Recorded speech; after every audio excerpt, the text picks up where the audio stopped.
Genesis is the first book of the Bible and explains the creation of the universe and life on earth. It includes Adam and Eve, the fall, the flood, and the dispersion of mankind. Then comes the account of Abraham, Isaac, and Jacob and the origin of God's people, Israel. Genesis chapter 37.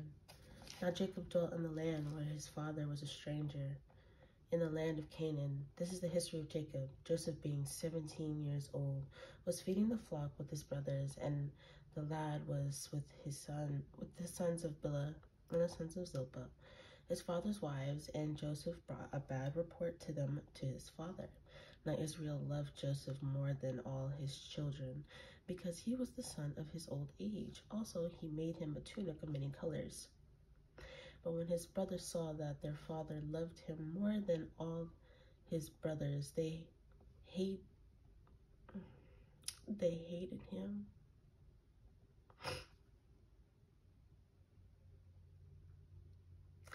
And could not speak peacefully to him.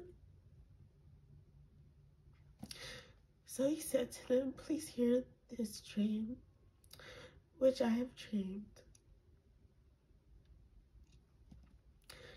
There we were binding sheaves in the field, and behold, my sheaf arose, and also stood upright, and indeed your sheaf stood all around, and bowed down to my sheaf." And his brother said to him, "Shall you indeed reign over us, or shall you indeed have dominion over us?" So they hated him even more for his dreams and for his words. Then he dreamed still another dream and told it to his brothers and said, "Look, I have dreamed another dream. And this time the sun, the moon, and the 11 stars bowed down to me." So he told it to his father and his brothers, and his father rebuked him and said to him, "What is this dream that you have dreamed? Shall your mother and I and your brothers indeed come to bow down to the earth before you?" And his brothers envied him, but his father kept the matter in mind. Then his brothers went to feed their father's flock in Shechem. And Israel said to Joseph, "Are not your brothers feeding the flock in Shechem? Come, I will send you to them." So he said to him, "Here I am." Then he said to him, "Please go and see if it is well with your brothers and well with the flocks, and bring back word to me." So he sent him out of the valley of Hebron, and he went to Shechem. Now a certain man found him in there. He was wandering in the field, and the man asked him, saying, "What are you seeking?" So he said, "I am seeking my brothers. Please tell me where they are, feeding their flocks." And the man said, "They have departed from here, for I heard them say, 'Let us go to Dothan.'" So Joseph went after his brothers and found them in Dothan. Now when they saw him afar off, even before he came near them, they conspired against him to kill him. Then they said to one another, "Look, this dreamer is coming. Come therefore, let us now kill him and cast him into some pit, and we shall say some wild beast has devoured him. We shall see what will become of his dreams." But Reuben heard it, and he delivered him out of their hands and said, "Let us not kill him." And Reuben said to them, "Shed no blood, but cast him into this pit, which is in the wilderness, and do not lay a hand on him, that he might deliver him out of their hands and bring him back to his father." So it came to pass, when Joseph had come to his brothers, that they stripped Joseph of his tunic, the tunic of many colors that was on him. Then they took him and cast him into a pit, and the pit was empty.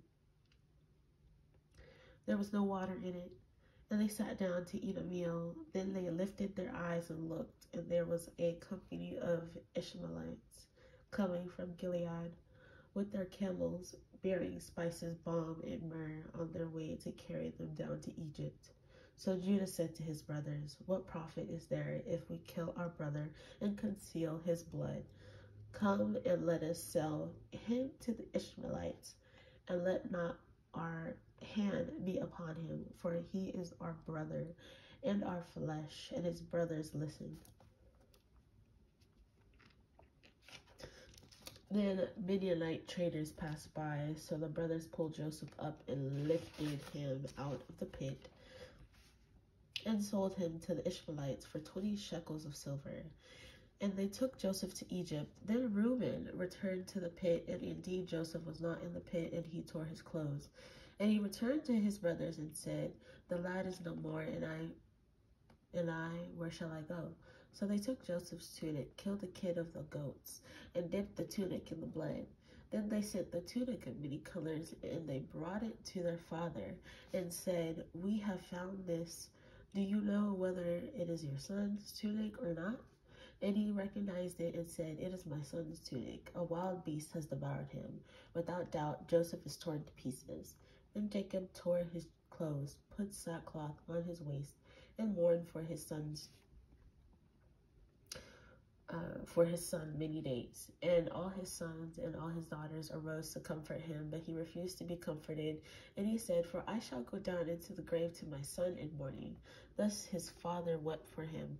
Now the Midianites had sold him in Egypt to Potiphar, an officer of Pharaoh and captain of the guard.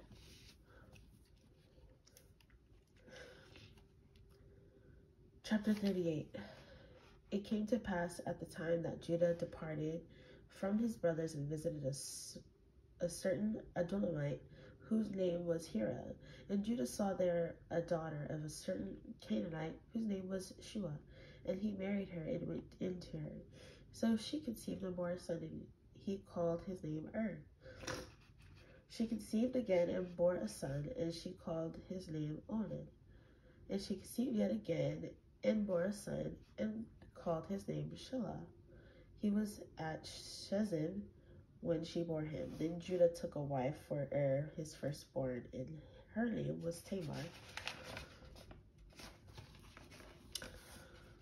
But Judah's firstborn, was wicked in the sight of the Lord, and the Lord killed him. And Judah said to Onan, "Go into your brother's wife and marry her, and raise up an heir to your brother." But Onan knew that the heir would not be his, and it came to pass, when he went into his brother's wife, that he made it on the ground, lest he should give an heir to his brother. And the thing which he did displeased the Lord, therefore he killed him also. Then Judah said to Tamar his daughter-in-law, "Remain a widow in your father's house till my son Shelah is grown." For he said, lest he also die like his brothers. And Tamar went and dwelt in her father's house. Now in the process of time, the daughter of Shua, Judah's wife, died, and Judah was comforted, and went up to his shepherdess at Timnah, he and his friends here at the Adamite,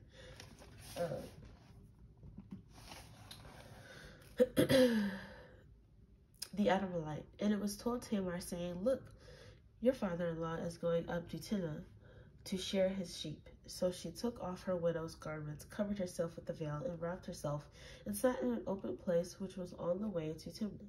For she saw that Shelah was grown, and she was not given to him as a wife. When Judah saw her, he thought she was a harlot, because she had covered her face. Then he turned to her by the way and said, "Please let me come into you," for he did not know that she was his daughter-in-law. So she said, "What will you give me that you may come into me?" And he said, "I will send a young goat from the flock." So she said, "Will you give me a pledge till you send it?" Then he said, "What pledge shall I give you?" So she said, "Your signet and cord and your staff that is in your hand." Then he gave them to her and went into her, and she conceived by him. So she arose and went away and laid aside her veil and put on the garments of her widowhood.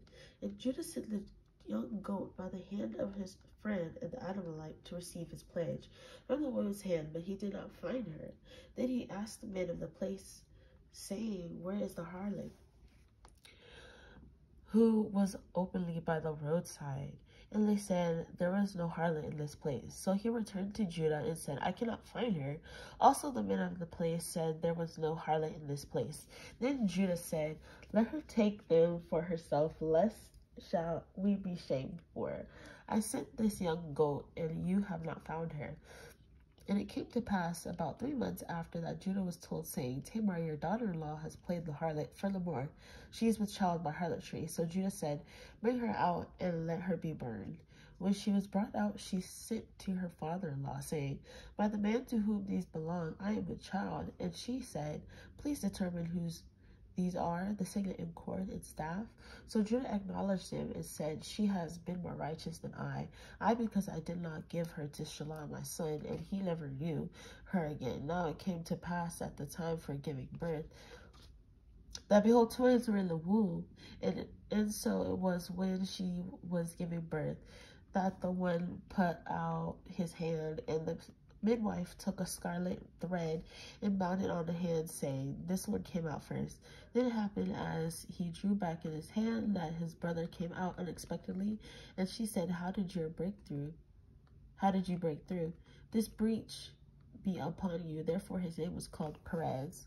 Afterward his brother came out, who had the scarlet thread on his hand, and his name was called Zerah.